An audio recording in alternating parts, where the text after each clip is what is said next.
नमस्कार, मैं हूं मनोज सोनी। आप देख रहे हैं न्यूज साधना न्यूज। इस खबर के प्रायोजक हैं होटल 7B, नौगांव रोड, विशाल मेगा मार्ट के बगल में। एक सफल और सुरक्षित भविष्य के लिए आज ही संपर्क करें कृष्णा यूनिवर्सिटी, सागर रोड, छतरपुर। स्वावलंबी भारत अभियान के अंतर्गत छतरपुर सहित महाकौशल प्रांत के 21 जिलों में रोजगार सृजन केंद्र का लोकार्पण हुआ, जिसमें मुख्य अतिथि के रूप में अखिल भारतीय कार्य समिति मंडल सदस्य पूर्व कार्यवाहक राष्ट्रीय स्वयंसेवक संघ के सुरेश भैया जी जोशी मौजूद रहे। तो वहीं श्री कृष्णा विश्वविद्यालय के कुलाधिपति ब्रजेंद्र सिंह गौतम, स्वावलंबी भारत अभियान की प्रांत सह संयोजक दीप्ति प्यासी, दीपक जी, जिला समन्वयक नौगांव कॉलेज के जन भागीदारी समिति के अध्यक्ष हरगोविंद गुप्ता सहित शहर की जानी मानी हस्तियां मौजूद रहीं। शहर के ऑडिटोरियम में है कार्यक्रम का शुभारंभ दीप प्रज्वलित कर किया गया। इस दौरान पूर्व राष्ट्रीय स्वयंसेवक संघ के भैया जी जोशी मुख्य अतिथि ने अपने विचार रखे। तो वहीं ब्रजेंद्र सिंह गौतम श्री कृष्णा यूनिवर्सिटी के कुलाधिपति और दीप्ति प्यासी ने भी अपने विचार व्यक्त किए। मनोज सोनी के साथ पिंटू सिंह, सुरेंद्र यादव, न्यूज साधना न्यूज। सभी महानुभावों को हृदय से साधुवाद करते हुए बड़े संक्षिप्त में अपनी मैं बात रखता हूँ। निश्चित रूप से दो बातें होती हैं, एक रोजगार, दूसरा स्वरोजगार। आदि भारत देश में बहुत सारे लोग हैं जो अपना स्वयं का रोजगार कर रहे हैं, वो किसी भी रूप में हो सकता है। मैं कई लोगों को मैंने सुना कि हमारे पास धन नहीं है या धन के कारण से हम रोजगार नहीं कर पा रहे हैं या हम व्यापार के लिए कोई धन की बहुत बड़े धन की आवश्यकता होती है। मेरा ऐसा तर्क है, ऐसा मेरा मानना है कि धन किसी भी रोजगार प्रारंभ करने का एक साधन हो सकता है, उसका संपूर्ण हल नहीं हो सकता है। और किसी भी रोजगार का सृजन जो है वो आइडिया जन्म लेता है, एक आइडिया से उसका विकास होता है। जैसे कि मैं अपनी बात स्वयं में रखता हूँ। सन 1995 में हम 12वीं में पढ़ते थे और 12वीं के बाद ही हमने धन कमाना शुरू कर दिया था।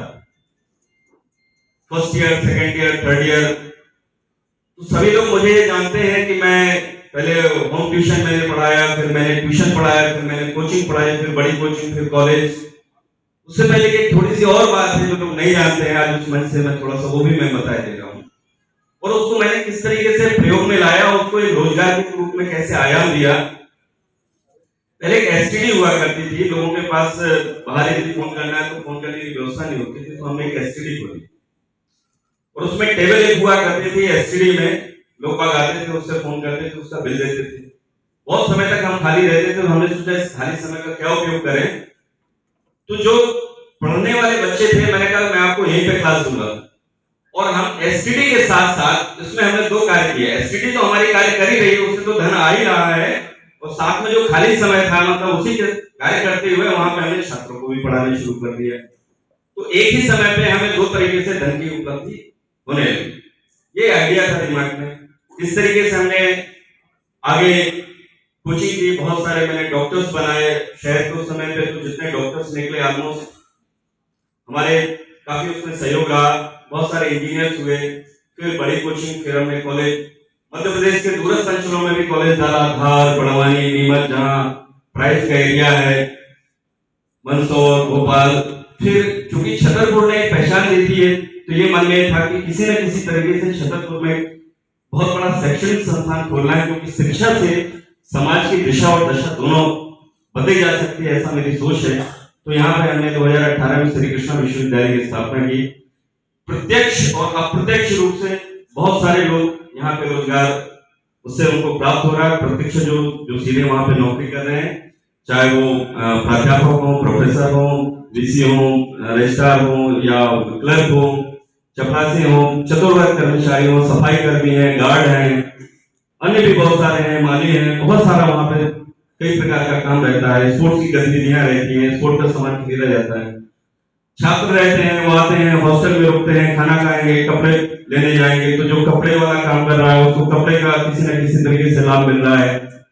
जो स्टाफ बाहर से आया हुआ है वो टिफिन लेता है, उसको टिफिन वाले को रोजगार यहाँ से मिलता है। इन सब परिस्थितियों के साथ साथ मैंने छात्र, चूंकि हमने अपने पढ़ाई के साथ हमने धन का अर्जन किया, तो छात्र किस तरीके से पढ़ने के साथ जो कहते हैं लर्निंग विद लर्निंग, छात्र कैसे उस धन का कमा सकता है, उसकी व्यवस्था हमने दो तरीके से की। एक बहुत छोटा सा आइडिया का मैं उदाहरण देता हूँ कि जैसे बिल्डिंग बन रही थी तो उसमें बालू आई, और बालू की देखा तो उसमें बड़ी बड़ी एक पटैया आ गई, क्योंकि यहाँ की उसमें रेत में बड़ा पत्थर रहता है। बड़ा पत्थर चूंकि छाप में इस्तेमाल नहीं हो सकता था, और वो इतना बड़ा भी नहीं था किसी कार्य में इस्तेमाल हो सकता, तो हमने उसको छनवाया। छनवाने के बाद वो जो निकल आया, तो जो हमारे पेंटिंग विभाग है, जो चित्रकला का विभाग है, हमने उसको दिए कि छात्रों को क्या कीजिए, इससे पेंटिंग बनवाइए, छोटी छोटी पेंटिंग बनाइए, और छात्र क्या करें, उसको मार्केट में सेल करें, 300 रुपए, 350 रुपए, 200 रुपए में सेल करें, क्योंकि उसकी कॉस्ट जो है 50-60 रुपए आ रही है, और उसका प्रयोग जो है वो लेटर पैड जो होता है टेबल में रखने के लिए, उसका इस्तेमाल किया जाए।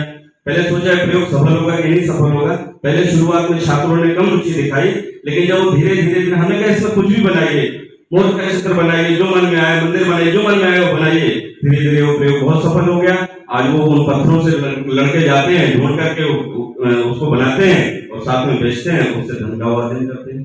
इसी तरीके से चूंकि भारत देश एक कृषि प्रधान देश है, और मुख्यतः मेरी जो भूमिका रहती है कृषि के क्षेत्र में, हमने बहुत ज्यादा सोचा, तो हमने ऐसी व्यवस्था की कि एग्रीकल्चर जो विभाग है वहां पे हमने उसके जो छात्र हैं, लगभग हमारे 1500 छात्र एग्रीकल्चर विभाग में अध्ययनरत हैं, उनके प्राध्यापक और एचओडी को हमने बुलाया कि हमने ऐसी व्यवस्था कराइए कि विश्वविद्यालय उनको जमीन प्रदान करेगा, छात्र क्या करें 5-5 एकड़ के ऐसे टुकड़े लें, उसमें ऑर्गेनिक खेती करें। हमने थोड़ा उन्हें प्रोत्साहन दिया, छात्र उसमें आगे कदम बढ़ा करके आए, और उन्होंने अपना स्वयं का एक बना लिया टोकरी, उसका एक का नाम है, वो मोबाइल में उसका डाउनलोड करके, और वो एग्रीकल्चर से विभाग के जो छात्र हैं ऑनलाइन वो सब्जी बेच रहे हैं, और छात्र हमारे यहाँ पढ़ते हुए इस तरीके से वो धन का अर्जन कर रहे हैं। तो आइडिया है, एक विचार मन में आए, और इस विचार के द्वारा जो है वो पैसा कमाया जा सकता है। जनरली समस्या यहाँ आ जाती है कि हम छोटे कार्य को करने से, या कोई भी आदमी होता है उससे कतराता है, डरता है, शर्म महसूस करता है, सोचता है कि यार ये कार्य मेरा स्टेटस नहीं खराब कर दे, इस कार्य को करूं या न करूं। मेरा ऐसा मानना है कार्य कोई छोटा नहीं होता है, और हर छोटी चीज जो है बड़ी होती है, बड़ी चीज तो बड़ी अपने आप ही रहेगी। कभी न कभी तो वक्त आएगा जो छोटा कार्य वो एक बड़ा बनेगा। और मैं तो यही कहूंगा, वो कहते हैं कि लोगों ने तो मेरे चेहरे की मुस्कुराहट देख ली, लेकिन पैरों के छाले तो किसी को दिखाई नहीं दिए। शून्य गरीबी रेखा पर भारत पहुंचे और एक अच्छी अर्थव्यवस्था के रूप में विश्व के समक्ष उपस्थित हो, ऐसे तीन मंत्रों को लेकर के यह अभियान चला है, जिसमें चतुष्पंक्ति रास्तों को लेकर हम सभी कार्य कर रहे हैं। विकेंद्रीकरण, स्थानीय स्वदेशी उद्यमिता और सहकारिता, ऐसे 4 बिंदुओं को लेकर के अभियान के माध्यम से हम कार्य कर रहे हैं। पंडित दीनदयाल उपाध्याय जी कहते थे, देश की अर्थव्यवस्था को अगर गति देनी है तो विकेंद्रीकरण की आवश्यकता है। ये चारों बिंदु चतुष्पंक्ति मार्ग को लेकर इस अभियान में हम सभी कार्यरत है। तो युवा यहाँ की समस्या नहीं, बल्कि अगर सही दिशा मिलती है और सही दिशा के बाद वो स्वयं का रोजगार तो स्वरोजगार बना ही सकते हैं, और लोगों को भी रोजगार देते हुए भारत की अर्थव्यवस्था को सुदृढ़ करने का काम करें। इसके लिए लगातार अभियान के माध्यम से विद्यार्थियों से आग्रह किया गया, जिसमें 3 ऐसे कोटेशन दिए गए। Start earning early, earn while you learn. पढ़ते पढ़ते कमाने का भाव बच्चों में आए, इसके लिए आग्रह अभियान के माध्यम से किया गया। दूसरा, don't be job seeker, be job provider. Job लेने वाला नहीं बल्कि जॉब देने वाला बने, ऐसा आग्रह इस अभियान के माध्यम से लगातार किया गया। Think big, think new, think out of box. नए आइडियाज, स्टार्टअप आदि के माध्यम से नए आइडियाज को 17वीं-18वीं शताब्दी तक विश्व बाजार में सबसे अधिक निर्यात करने वाला देश भारत रहा है।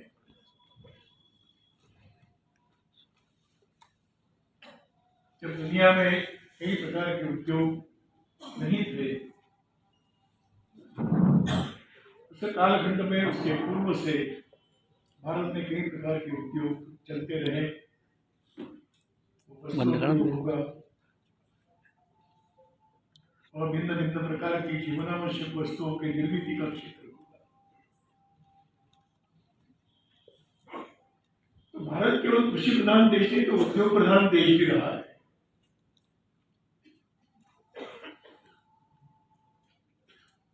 ये तो अपनी मानसिकता में पराधीनता का जो प्रवेश हुआ, उसके चलते आज हम कहीं पर नीचे पहुंच गए।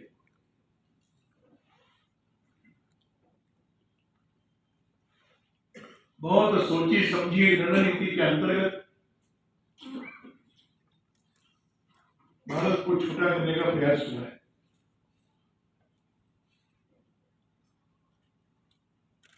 एक लंबी लड़ाई भारत के पुरुषार्थियों ने की, जिसके परिणाम स्वरूप हम 1947 में स्वतंत्र हुए। अब जब हम अपने 1947 के बाद का देश का एक परिदृश्य अगर हम देखेंगे,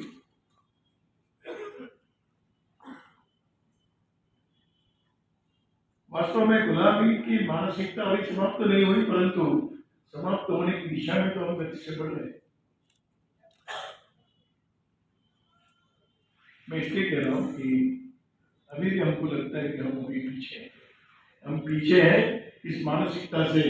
हर्ष का विषय है कि ये जो स्वरोजगार स्टार्टअप को लेकर के देश भर में सारे काम चल रहे हैं, ऐसे अपने महाकौशल प्रांत के शासकीय 21 जिलों में, जिसका केंद्र छतरपुर आज रहा, आभासीय माध्यम से संघ के पूर्व सरकारवा माननीय भैया जी जोशी आज यहाँ उपस्थित थे। उनके हाथों से आज रोजगार सृजन केंद्र का लोकार्पण हुआ और 20 जिलों में उनके अलग अलग विशिष्ट अतिथि मौजूद थे।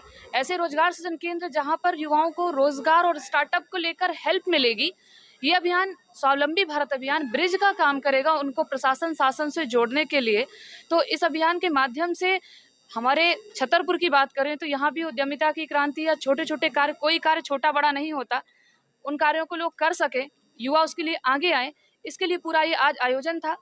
महाराजा छत्रसाल बुंदेलखंड विश्वविद्यालय के सामने ही कंचन भवन में रोजगार सृजन केंद्र की स्थापना हुई है, जिसमें आगे हम सारी गतिविधियाँ अलग अलग ट्रेनिंग अलग अलग के माध्यम से प्रशिक्षित करने का कार्य भी करेंगे। दूसरी, इसकी दूरदृष्टि एक और बताना चाहूँगी, जो विकेंद्रीकरण की बात कही कि छतरपुर की योजनाएं छतरपुर में ही बने, वो दिल्ली में ना बने, छतरपुर से फिर दिल्ली जाएं और छतरपुर में वापस आएं, यानी छतरपुर की आवश्यकता के अनुसार यहाँ की योजनाएं बने, उसको लेकर भी भविष्य में हम पहुँचे उस रोजगार केंद्र के माध्यम से। ऐसा सारा योजना थी।